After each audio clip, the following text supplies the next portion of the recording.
Alright, welcome back everybody. This is going to be part 5 of the 1951 Ford sedan inner and outer lower panel. So what I did after we got off the camera was I continued my cut on the floor, and we did a full relief cut on the whole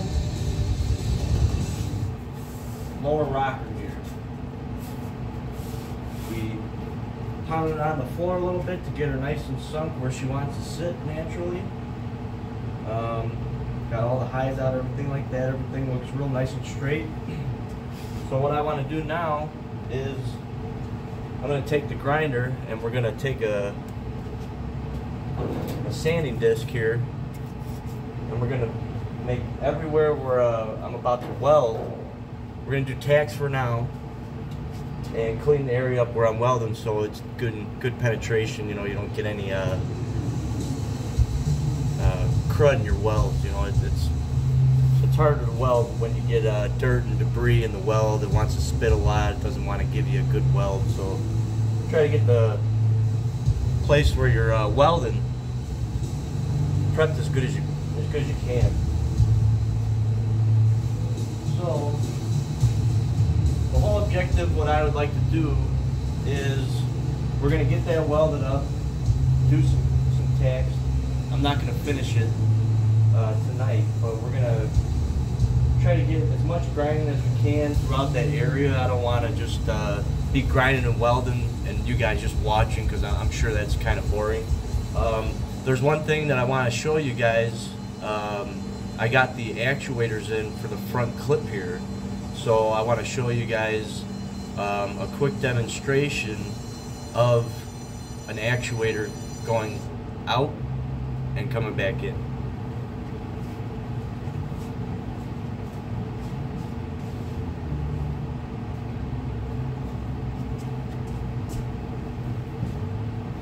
So what I have here to test, just for testing, I got an old lawnmower battery.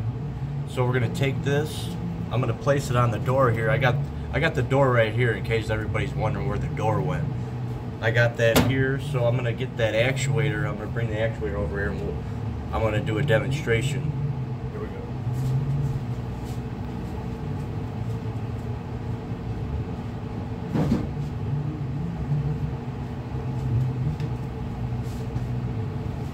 So here's the linear actuator.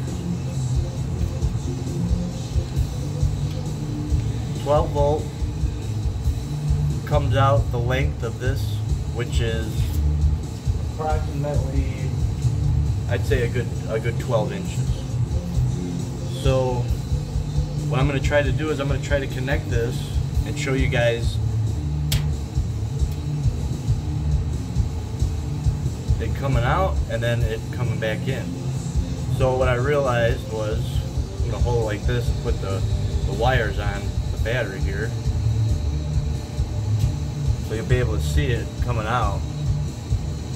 Alright. Hold on, let me bring you guys down a little more here. There we go. Okay. There it is.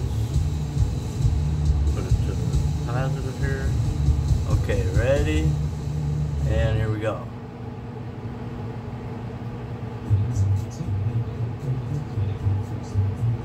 Battery might have went dead again. I've been trying to recondition this battery. Ah, here we go. So here it is coming out. It's not the fastest thing in the world, and you know, back in the day when they did this front clip on all the hot rods and everything, they didn't have these actuators. They just did it manually. And the good thing about doing it manually is if anything happens inside the engine compartment, like a fire or electrical issue, anything like that, you could always get out of the car, flop that, you know, front clip forward. Now with these actuators, you're gonna be waiting a little while, you know, while the car is suffering. You're waiting for these actuators to come back in and out. But rarely does anything really occur, you know. You could always have a shut-off switch somewhere in case. But this is going to be pretty cool, I think. Once it's on the clip, it's going to slowly come out and go up and forward. And when you're using these, I noticed the better the battery, I'm sure the faster it'll respond. But not bad for an actuator. And these are both rated for 300 pounds. And this front clip isn't nowhere near 300 pounds anyway, so this is going to be real easy for these actuators to go in and out, so it's not going to be too rough on these. So I'm going to put these away, and we're gonna do some grinding and some welding real quick. I'll be right back.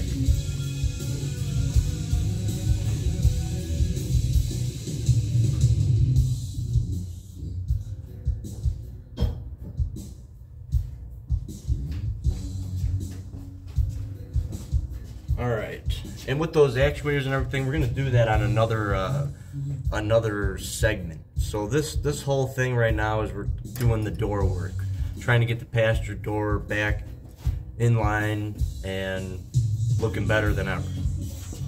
Alright, I'm going to grab the welder. I'm going to get that over here so we have it over here. And then I'm going to start grinding. I'll grind that up on the bottom, we'll do some tacks, and then we'll go from there.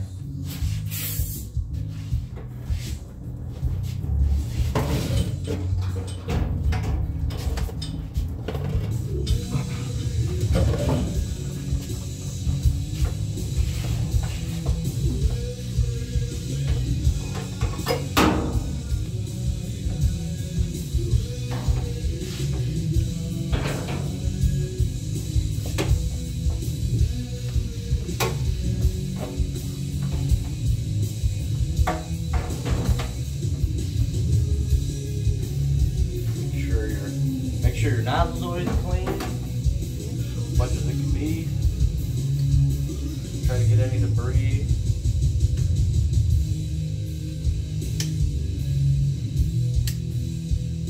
Sometimes welds like to stick to the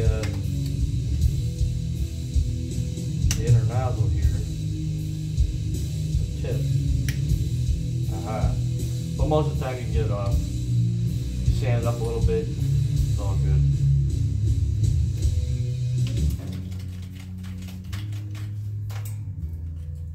If you don't have one of these welpers, they're pretty nice, especially when you're trying to re-spool the wire on your welder.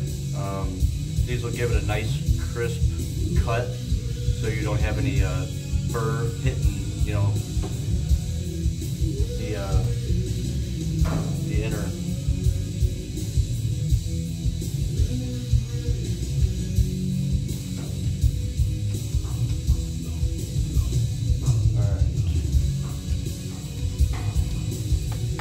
Now that that's pretty cleaned up, if not, you know, wire cutters will work too. Just be careful about it going through the nozzle here. Might get snagged up. Alright, got that.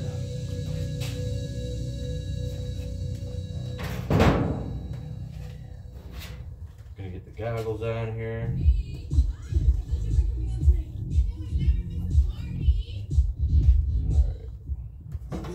I'm gonna plug everything in and get the welder ready, but I'm not going to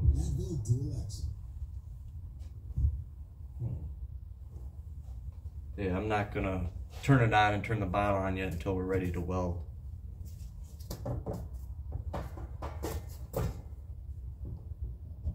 Alright, that's ready to go. Get our grinding disc on real quick. I think I'm even gonna bring another tool on. I'll show you guys how I get into like the little small nooks and crannies that this can't get in through the flapping disc here. So right now what I'm going to do is I'm going to grind the floor here that meets the rocker panel. So then we can do some tacks and get that in its proper spot. And then we'll reconvene. So here we go.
Round off for a second. Get in here.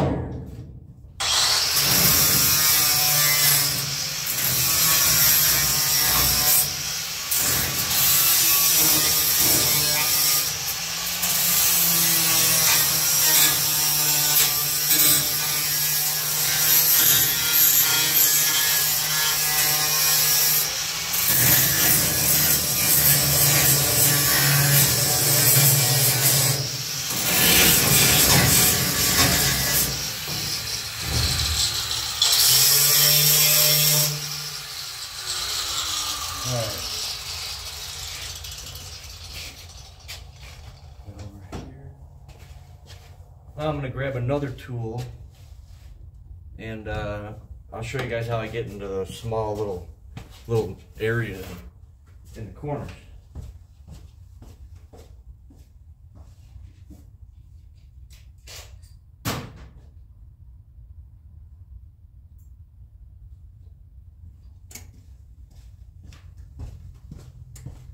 Alright. So there's a couple little styles that they carry. There's, I'm sure, a very wide variety out there. You have these that have little small wires come out, and they go on drills, things like that, whatever you know, you can put them on. Got real small ones too. So what I'm gonna do is I'm gonna take these and I'm gonna go on the surface of the metal and inside the corners and everything, especially with this one, so I can get to bare metal. So then you know, we got good penetration and good tack welds.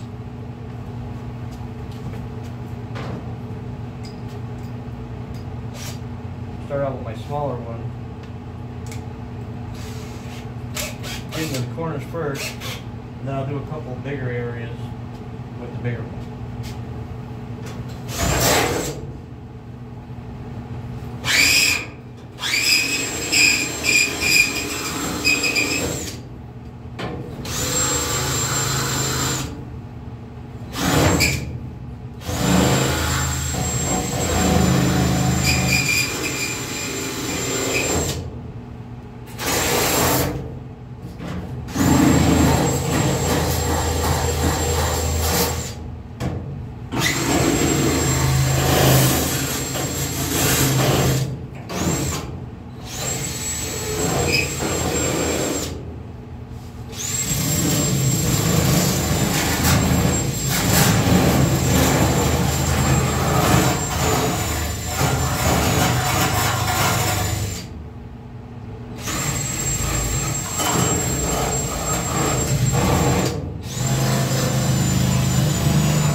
Alright, now I'm going to switch out to the bigger one here, and I'm going to do the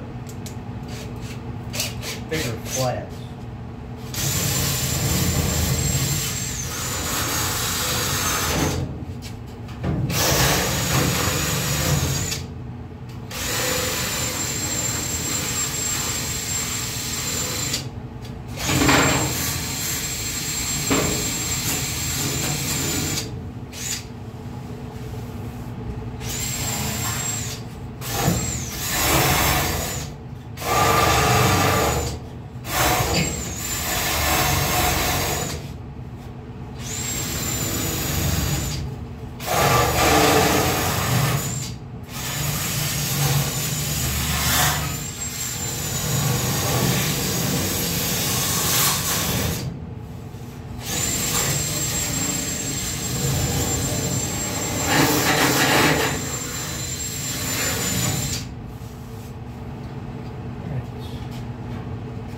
Alright, now that we got that done, now we'll do some welding to get all this in place.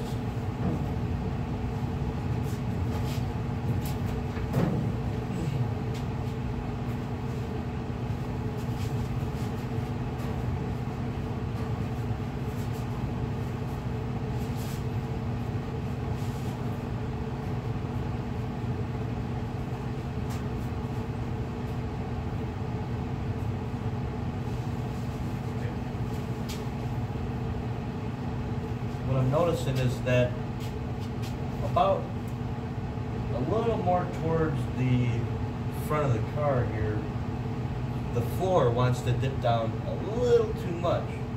And I want to leave a little bit of a lip here, and everything here to this point looks great. Everything's even.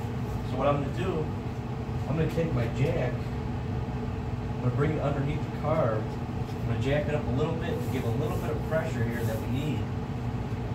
So then it's perfectly level, everything's perfectly level.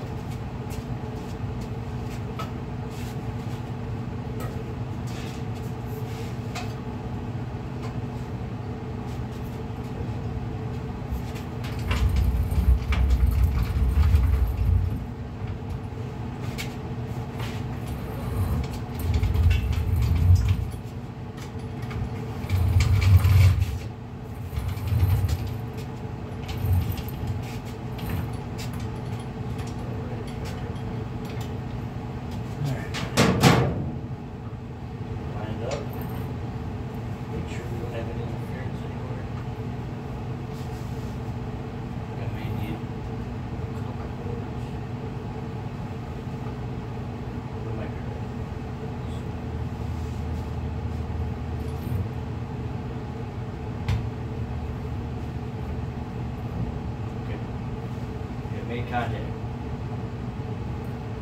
There we are.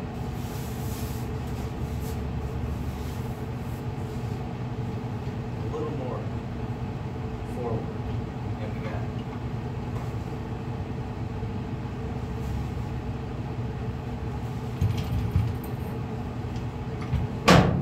Bam.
Perfect. Now I'm going to plug in the machine, do a couple good tacks throughout the whole piece here.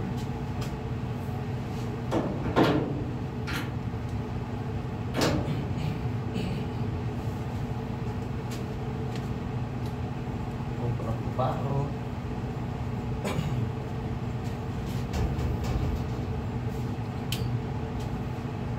Yeah, we're gonna give this one a little better penetration since we're doing floors. So we're gonna bring this baby all the way up to G, which is 3 settings lower than the highest setting. A good rule of thumb is some machines will not change your setting unless you shut the machine off and then turn it back on. But bigger machines, more, you know, like a bigger miller would do it automatically. Doesn't matter if it's on or off. Most machines do it whether it's on or off, but I think this one, in the manual, I read the manual on it, and believe it stated that, but I just do that for, you know, proper precaution, just to make sure. I'm gonna have to see if that's actually true. Do some tests. All right. Well, held around here. Now we're gonna do a couple taps. We'll see how she looks.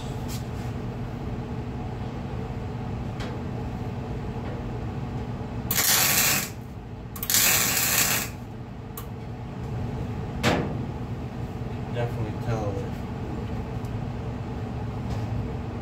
we need more gas on that.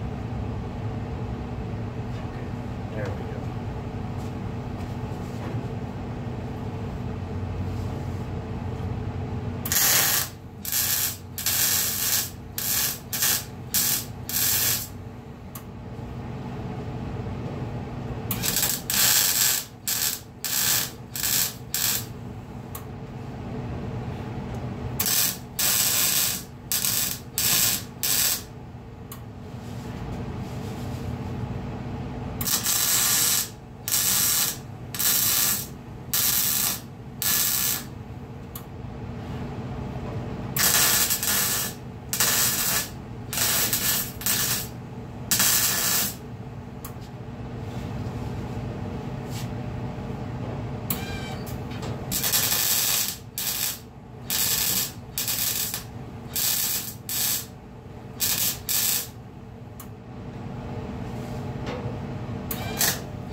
About 15 tacks on that, just to get it in place so she don't move around. And when I'm off camera, I'll finish all that up. We'll do all the grinding. The next time you see that, it's going to be all bare metal in there.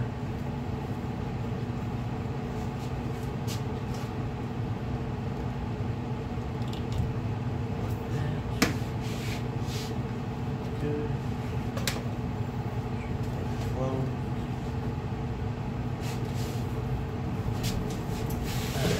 That out of the way. Go.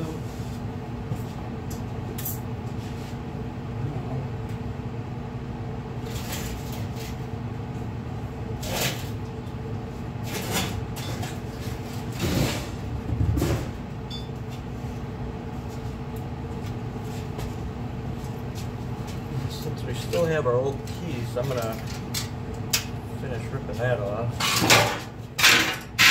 Get rid of that. So now we got still the old inner bracket with the existing older hinge. Now this hinge has no play, which is really nice, but it's pretty taut. So what I want to do is I want to take these bolts that are holding it in, because I tried heat a lot of things to get these bolts out. I'm going to replace these bolts anyway. I'm going to end up either saving these hinges, reaming out the holes, so then we can put you know, some other hardware in there and get it to where these, if you look, if you can see here, these have a 60-degree angle in, so when we get a bolt here,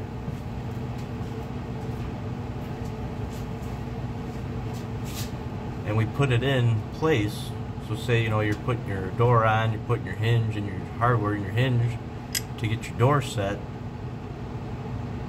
there's no play at all. You might get a little, but once she sits into place, that's where it's going to want to naturally, it's going to want to go. So it's not like, you know, you could put this hinge here or there, because that's going to force it into place, and it's going to force it where it naturally wants to sit. So we're going to eliminate that. And I think I'm going to try to save this upper hinge as well. It does have a little play. I think I might be able to tighten it up. There's a couple ways to get that hinge working nice. Same thing with this. I want to really grease this up and get this opening and shutting almost brand new again. So we'll see what happens. This one could be pinched up a little, but for now, what we're gonna do is I'm gonna get this bracket out. So this is gonna be free again, and we're gonna get the hinge off. We're gonna get this hinge working a little better, and then I think we're gonna mount this inner frame bracket, this inner frame bracket here that holds the hinge. We're gonna put that into position. So that's what we're gonna do now.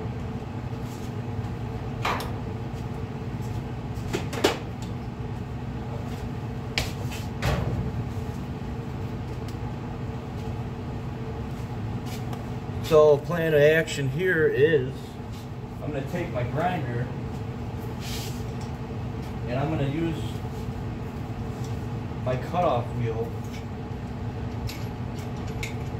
to cut off the back of these bolts.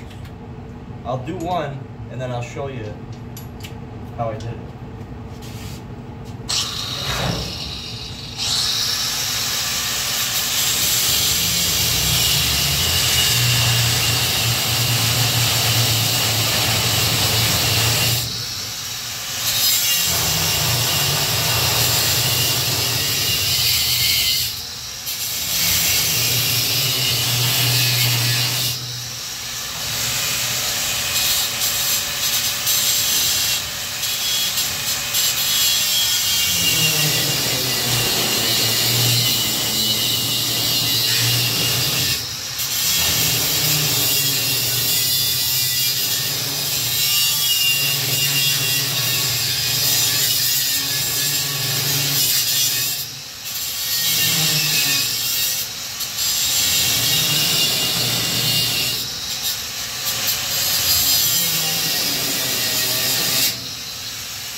Okay, now as you can see, there's 4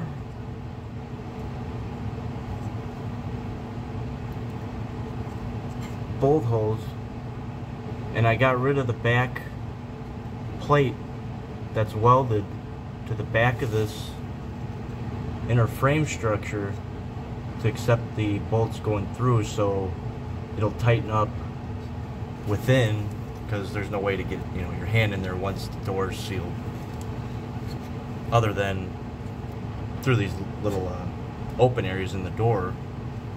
But factory did that just so, you know, save some time, I guess, which is nice in a way.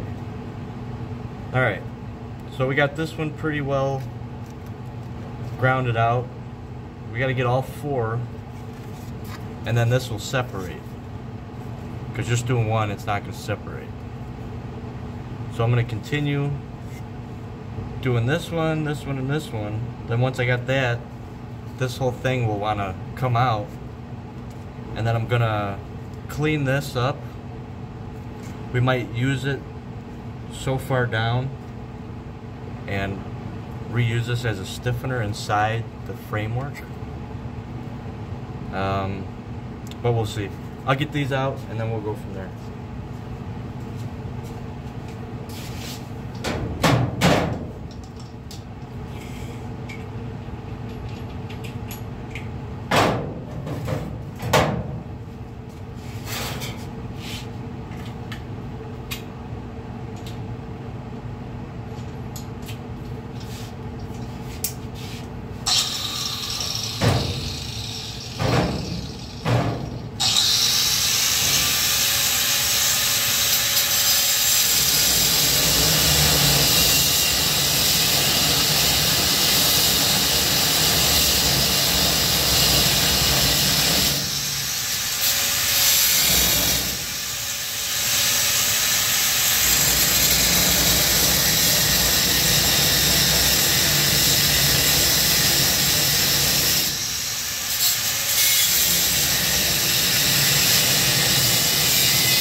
to get better access to these two backs, I'm going to actually cut the what we don't need off of the bracket and off of the door, the rest of the doors.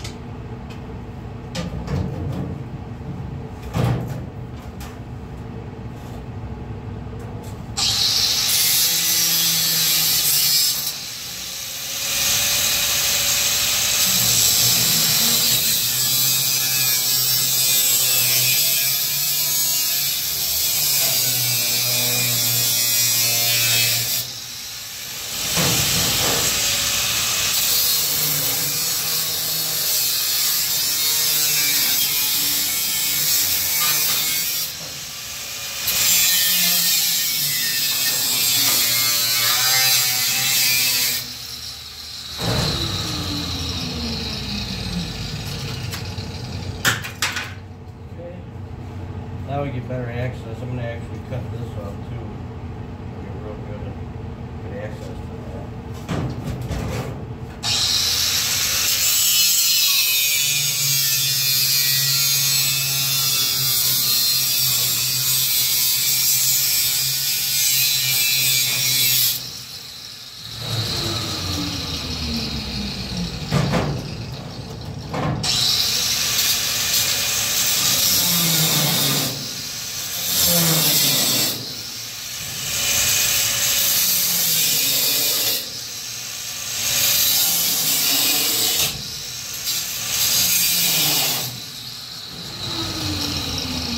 Essentially, all I'm doing here is I'm doing a series of cuts through the bolt, the back of the bolt, and the seat nut, I guess we'll call it, the welding nut that's in the back of this bracket. So after I pulverize the hell out of it and get most of it gone, I'll go back with a flapper disc, go over it, and you'll see, if you look real close, you'll see a silhouette of what used to be that block nut that was welded in the back of this bracket. So once we do that to all of them, it's going to end up giving way and we'll be able to separate this. I don't want to try to force it in any way because I don't want to distort it. So now I'm going to use the flapper disc. And we'll get rid of the rest of that.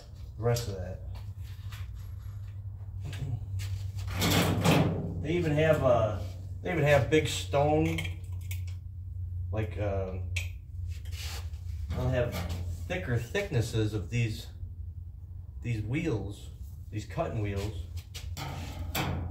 and that's actually, I got a couple of them over there, but the flapper wheel works fine too. So here we go.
think I'm gonna end up getting that that bigger cutoff wheel.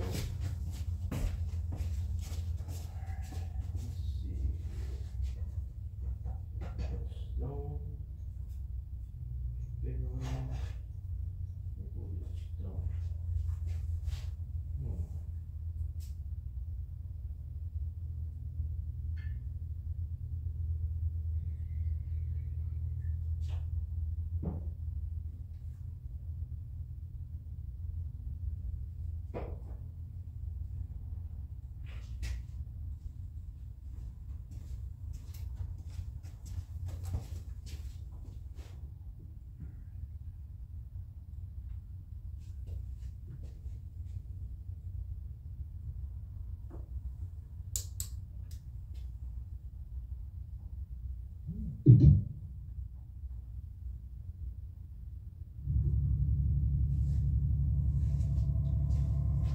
All right, so if you see here, it's got a bigger thickness, of course, to the cutting wheel.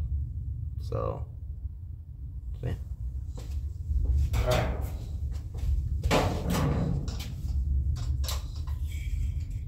Transfer this out real quick. Put this bad boy on there, I think.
All the friction, this baby's pretty hot right now.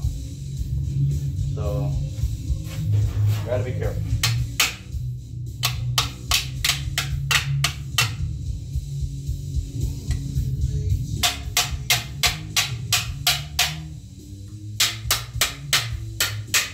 Give her a couple taps here and there. I can feel it already. Want to separate.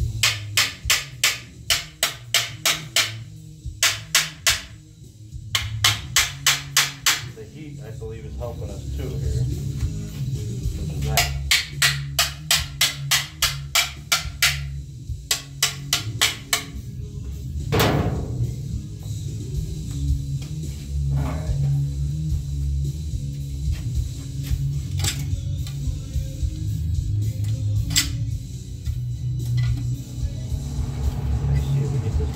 Separated here. Looks like it's starting to get here.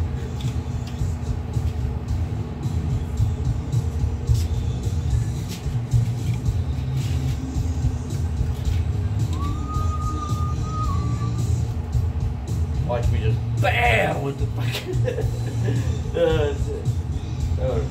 What sucked? Shit, that happened. That happened when I was a little kid. Me and my sister out in the front lawn were playing with a regular sized bat and a basketball, and she pitches me the basketball, and I hit the bat and bam, right into my fucking eyeball. And I ended up going cross-eyed for like an hour.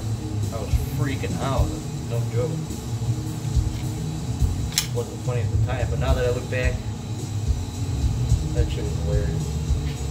The stupid shit we did when we were kids, you know? Alright. So now I think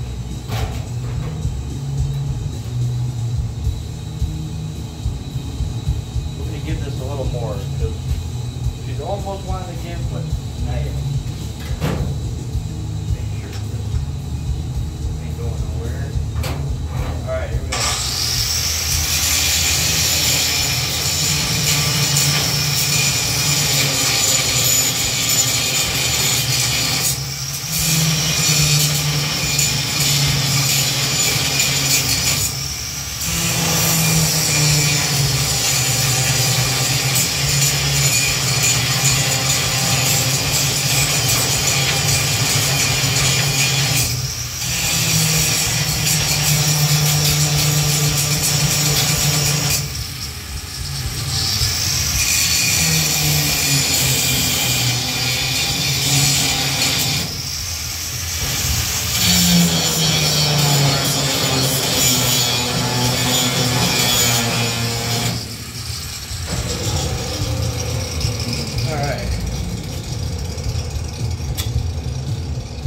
No, we really dug into her.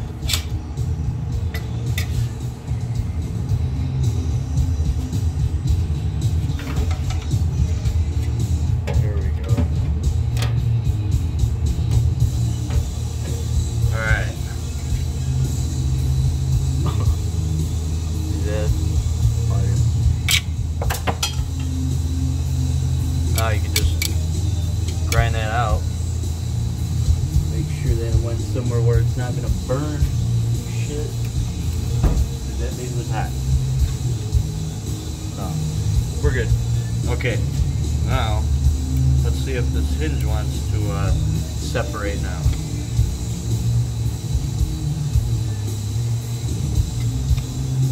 A little persuasion. Now, did they tack well? This as well. It would have been smart for them too, right? I'm thinking I'm gonna cut the rest of this metal off without hitting the inner bracket. I think. Or I might just keep on trying to separate it slowly.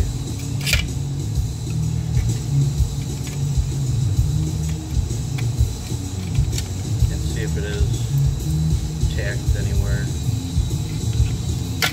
Not tacked down here. We got separation going on down here. Let's see if we got separation over here.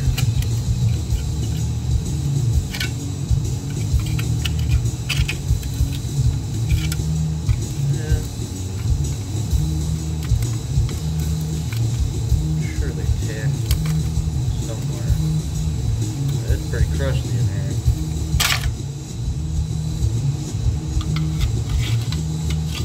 Got nails too. There's a nail. I think that might have been from like an interior nail.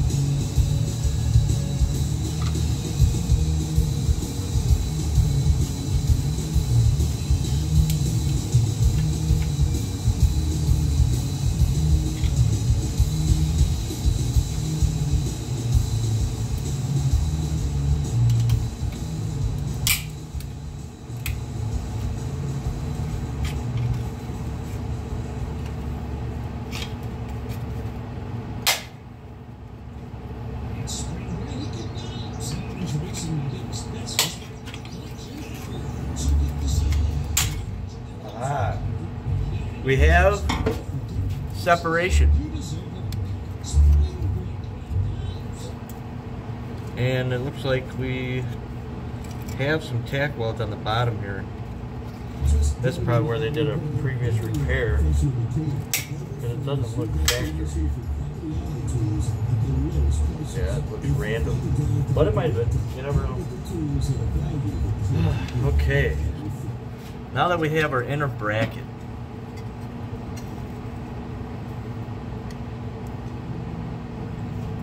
my judgment on it, it's not the best, but it's not rotted. There's still a lot of rigidity to it. I think we might clean this up and reuse, instead of putting 1/4-inch plate where this used to be, which we might still do.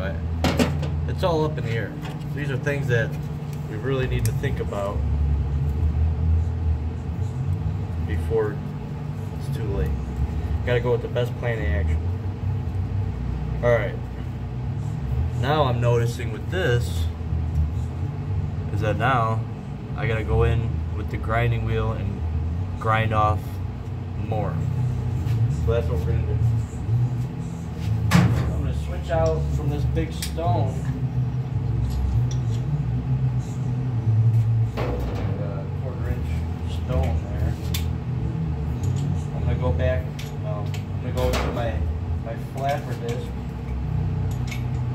I think it's a 40 grit flappy disc.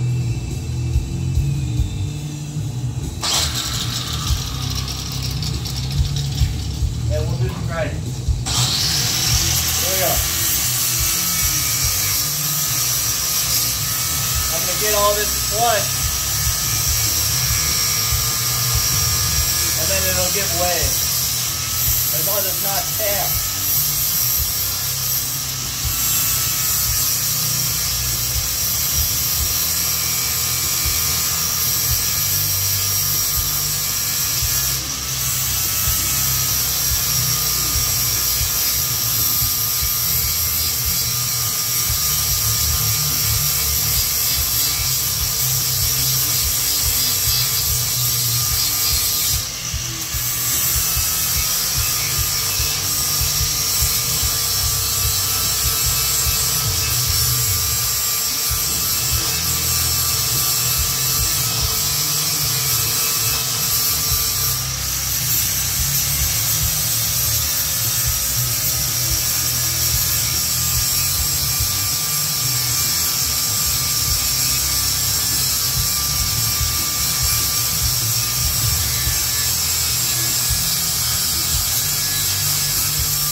Down we go.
So this is something that nobody has probably seen since the car was built originally, unless they took a hinge off, you know, back in the day, whatever. But it's smoking, but it's not hot all the way down here. So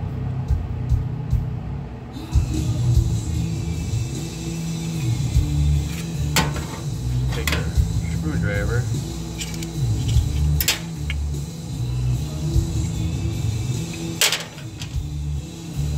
And these are the screws that are falling out.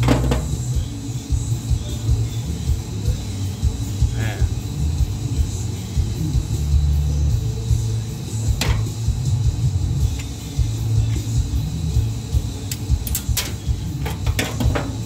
Use those. That's old hardware there. These are called like castle washers or crown washers. Hard to show. Alright. Yeah, this part's hot. I'm gonna grind this up a little bit real quick, just so I can see how it looks.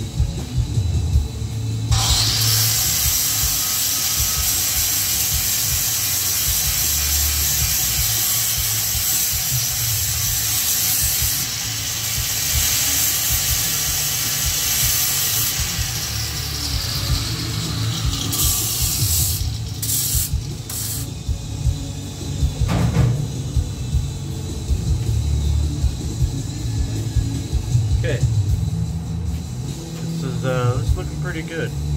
This is a tough hinge right here. You can feel it. So you see that separation between the hinge there? I think that's a big reason too why the door was sticking back.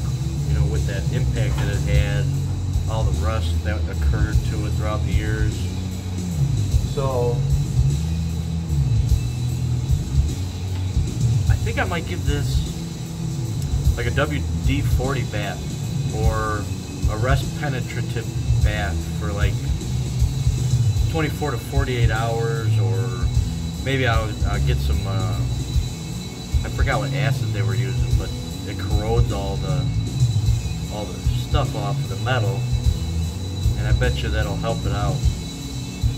So there's our hinge. This is our bottom hinge. We finally got it loose, and then we got our lower frame, and I'm gonna give this a bath too and some solvent. I gotta order some solvent up, and we'll get this looking hopefully close to brand new again. If anything, you know, we'll do the 1/4 inch if I don't like how it looks at the end. I think we're gonna end up doing the same thing to this upper hinge as well. We're gonna cut that out, but maybe we'll try not to. Maybe we'll just try to leave that in place. I don't know. Once we get there, that'll be in the next video, I'm sure. Next video, what we're gonna end up doing is this will be all cleaned up. This will be all cleaned up, ready to go, ready to be put in. We'll put that stuff in. Then, once that stuff's in, we'll hang the door back up, and we still got to figure out how we're gonna make it to where we can position the door wherever we want it. So then our hinges have room for adjustment. So that's another thing I want to think about, figure out, because I know whatever we use does have to sink in, because it has to all sit flush in the hinge when it closes. You can't have bolt heads sticking out, because that's not going to work. So that's something we're going to have to think about and try to get around. Who knows what we're going to do there yet. Alright, so we're going on an hour, guess we'll stop this video, and I'll see you guys in part 6 here on the door. Thanks again for tuning in here to Dead Sled Customs. Again, if you want, like, subscribe, follow for more little tips here and there once we get everything going. This is going to be a process here. This is going to be really the hardest part.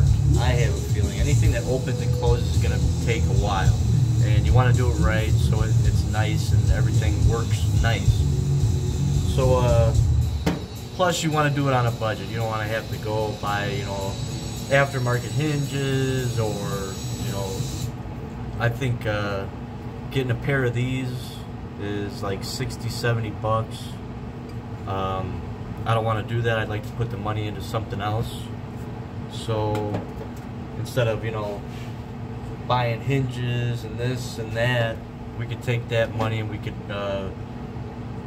save up for the interior, or maybe something for the engine or something that I'm sure the engine's going to need.